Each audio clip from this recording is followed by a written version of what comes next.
I'd like to start off today's Neville Goddard conversation with a romantic relationship story from one of my clients who creatively applied the law. The art of prayer in practice of acknowledging that desire means already having. Now, even though he met his ideal relationship partner, he was still subconsciously seeking external fulfillment in this regard, which he said troubled him, resulting in drifting from his vision. By that I mean manifesting undesirable circumstances with his relationship and with his business. Specifically, he said, it was hard to try to remain faithful with his girlfriend, and while he never physically acted upon it, attention was still drifting, if you know what I mean, from the fulfillment state of his definite chief aim of growing his business to the next level while also having an ideal relationship with his girlfriend. So I said to him, you acknowledge, desire means having, right? He said to me, well, that's why this is happening. So I said, that's not what I mean. Still the mind. What do you desire? He said, wonderful relationship with girlfriend and business. And I said, yet you appear identified with a belief of seeking external fulfillment in this regard. Why is that?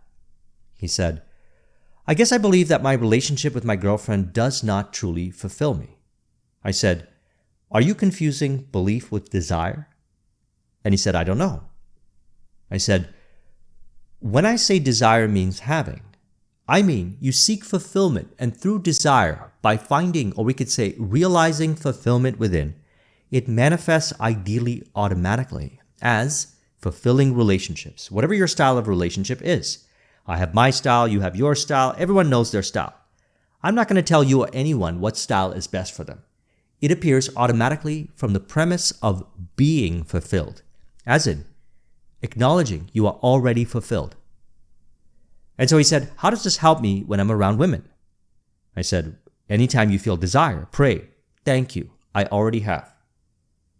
So he started doing this, and his experience of life transformed. He no longer appeared as being distracted in this regard. His business also grew, and his romantic life with his girlfriend, we could say, improved. She also appeared changed to reflect how he truly desired her to appear, all by acknowledging that desire means already having. So again, desire means already having. It is knowing that you already have everything in life, and you consciously choose how you desire to experience life. I don't tell him what he desires. He knows already in the heart. The heart and mind are already one. And by that I mean, God gives the desires. Desires emerge from the heart. It is thus only separation-based beliefs in mind that result in drifting from the true nature of desire. You already know what you desire, and you have it. Heart and mind are one. Thank you. That's prayer. As stated in Mark 11:24, New Living Translation, I tell you, you can pray for anything, and if you believe that you've received it, it will be yours. It says received, as in you already have it. Thank you. That's prayer. Prayer is giving thanks for that which you already have. What you desire, you already have. So he transformed his experience of life by renewing his mind, all by acknowledgement of desire meaning fulfilled, and seeking meaning already found within. See, so much suffering in our world is a result of not understanding the true nature of desire. Desire means having, not seeking externally. What you already have acknowledged in imagination appears automatically by the ways of the unseen. The unseen animates all in an ideal way to manifest what you desire. Upon acknowledgement of being fulfilled, we automatically manifest our true nature like he did, his style, by acknowledging he is already fulfilled in every way possible, as fulfillment is our true nature. You as in this I are one with all, this I here, which is the heart of reality. Thus you are whole, complete, have everything, bliss, fulfillment, and happiness. I here realizes its true nature by desire from the heart, in imagination here, and actualizes it here, ideally automatically by the unseen here, as a manifestation of what you realized you always had in imagination here. Now, I've been discussing my pyramid of life here recently over a number of videos. I'll link in the description to them for further elaboration. And one may wonder why I placed I above the Father if the Father is greater than I. Well, the Father holds you up as high regard. The Father is the giver and keeper of the promises from the heart. And I personified is David, as Neville said in the lecture The Last Days. It's David who reflects God's glory.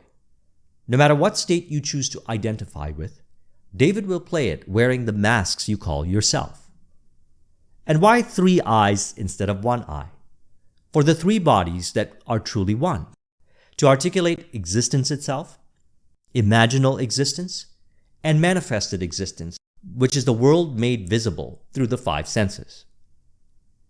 So now, let's reflect upon the story I shared and relate it over to one of my favorite lectures from Neville, Changing the Feeling of I. Now, if you watched Tuesday's video, which I'll link in the description, we acknowledge living by the law as a journey of actualizing self, as the various ideal expressions of the true nature of self, ideal relationships, whatever life experiences you desire. For example, my client, who is a business client, although at times clients ask me about application of the law for different experiences of life. He acknowledged by himself upon stilling the mind, and by that I mean acknowledging that stillness is his true nature. The I remains still. Thought and emotion may appear, let it be. Body may appear to move, let it be. World may appear to move, let it be. Then you discover the I. The I here is eternally still. From there, the understanding of the true nature of his desire emerged from beyond beliefs in mind, purifying the confusing ones from mind in the process so he could live life the way he truly desired to live.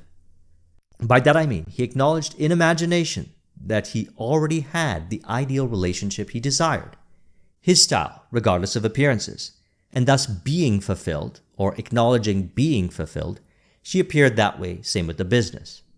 So consider this. Body and the world are a manifestation of consciousness.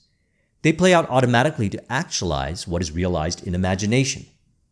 As Neville says, for the benefit of those who were not present last Sunday, let me give you a quick summary of the thought expressed here. We claimed that the world was a manifestation of consciousness, that the individual's environment, circumstances, and conditions of life were only the outpicturing of the particular state of consciousness in which that individual abides.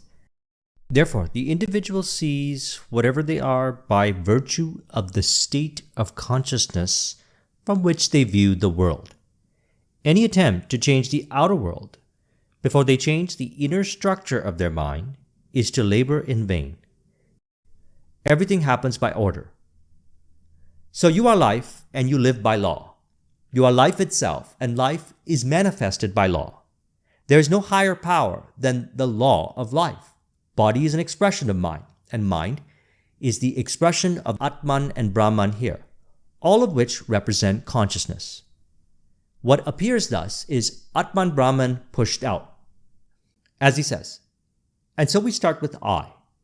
Most of us are totally unaware of the self that we really cherish. We have never taken a good look at the self, so we don't know this self. For the I has neither face, form, nor figure, but it does mold itself into structure by all that it consents to, all that it believes. So this is the I again up here. It has neither face, form, nor figure, but it does mold itself into structure by all that it consents to, all that one believes. This is Atman. You acknowledge. You are the self by being still now, releasing all thought, emotion, or belief identification for the moment, and what is left is what we call your existence, the fact that you exist. That is the I he is referring to here.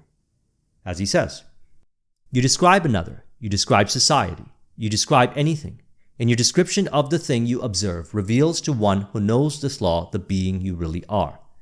So you must first accept that self. When that self is accepted, then you can start to change. Self-acceptance, acknowledgement, you exist, self-acceptance. You accept yourself unconditionally. That's the silence. Then from the realization of your true self, you initiate change from there. Mark 11:24. I tell you, you can pray for anything, and if you believe that you've received it, it will be yours. That's how you initiate change. Thank you. It's done. Neville says, so the changing of the feeling of I is a selective thing because unnumbered states are infinite states, but the I is not the state. So what we seek for through desire is fulfillment, and thus anytime a desire emerges, acknowledge you already have what you desire. Thank you. That's it. And remain abiding in fulfillment, your true nature. I'm not suggesting being someone who you're not. I'm saying be yourself, which is fulfillment. And how do you know you have changed the feeling of I? Or we could say, realize that the I is already fulfilled, which is not conditional, rather acknowledgement, being eternally fulfilled. Well, as he says here. Now, how will I know I've changed the feeling of I? By beginning first with an uncritical observation of my reactions to life, and then noticing my reactions when I think I am identified with my choice. If I assume that I am the one that I want to be, let me observe my reactions. If they are as they were, I have not identified myself with my choice. For my reactions are automatic, and so if I am changed, I would automatically change my reactions to life. So the changing of the feeling of I results in a change of reaction, which change of reaction is a change of environment and behavior. Now, I always encourage both first-class journey to the first-class destination. And by that I mean, life is experienced ideally as an ideally transformative way of life, as a result of acknowledging desires as fulfilled, to remain abiding in and from your ideal state of consciousness by opportunity. And by opportunity in this regard, I mean realizing the opportunity of desire by acknowledging you already have it in imagination. As in, you don't need the opportunity, you already have the opportunity, and it plays out ideally automatically accordingly, like with my client. Simply put, anytime a desire shows up, you don't need to try to interpret it. Acknowledge, thank you, I already have it. This is because you already know your heart. The heart and mind are one. So I trust you found this video to be helpful. Let's go ahead and conclude this with an auto-suggestion to further encourage. You could say, I acknowledge desire means already having. I already have within.